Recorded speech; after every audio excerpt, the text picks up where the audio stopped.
В Уфу приехали 50 жителей Польши. В столице, ни много ни мало, они надеются восстановить зрение. Дело в том, что свои врачи оказались бессильны. Последняя надежда на профессора Молдашева и Всероссийский центр глазной и пластической хирургии. В нашей республике пациенты из Центральной Европы, а это и взрослые, и дети, добирались непросто. И все из-за введенных их же страной санкций.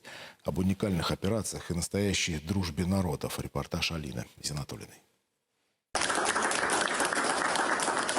Эти аплодисменты в адрес российских врачей. В приемной профессора Молдашева собралась вся иностранная группа. Время подвести итоги лечения. Какие вы молодцы, наши польские друзья, что через большие сложности вы добрались до периферийного города Уфы. У Янчуры Барташ, пожалуй, один из самых сложных клинических случаев. Он упал на стройке с высоты 12 метров. Получил тяжелые травмы и ослеп. Польские врачи буквально собирали его по кусочкам, но зрение восстановить так и не смогли. Шукаем лечения в Польше. В Польше врачи сказали, ситуация безнадежна. А я приехал в Уфу к профессору Молдашеву. Мне сделали операцию, и у меня уже очень хорошие результаты. В Уфе на помощь Янчуре пришел Аллаплант. Биоматериал, созданный знаменитым хирургом Эрнстом Молдашевым. Препарат активирует естественные механизмы восстановления организма. Зрительные функции у пациента улучшились на 10%.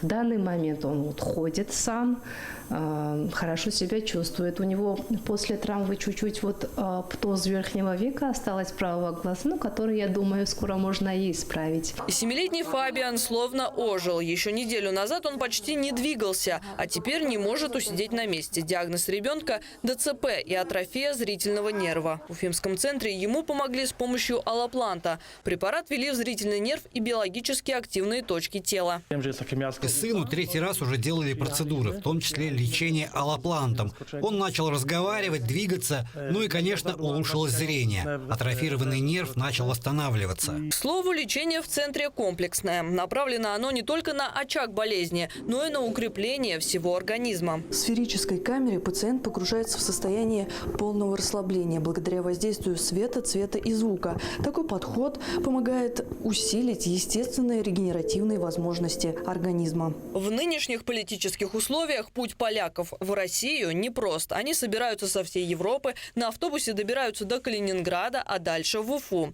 Но на этот раз из-за угрозы беспилотников самолет не смог приземлиться в башкирской столице и сел в Магнитогорске. Уже оттуда группа добиралась до глазного центра самостоятельно. Все закрыто только через Калининград. Мы, как поляки, можем приезжать в Уфу, в Россию. Разные группы. Сейчас очень большой группы и очень много пациентов. То есть до этого такого не было?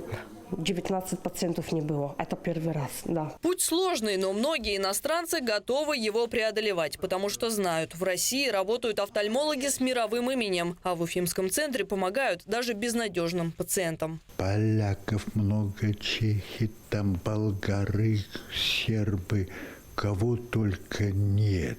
Все страны, но я могу прямо сказать, вот мы недавно считали, 92 страны мира приезжают к нам на лечение.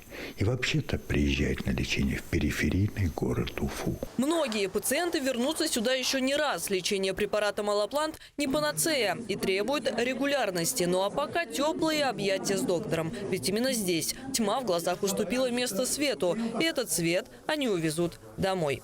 Алина Зинатуллина, Тимур Бегашев, Вести, Башкортостан.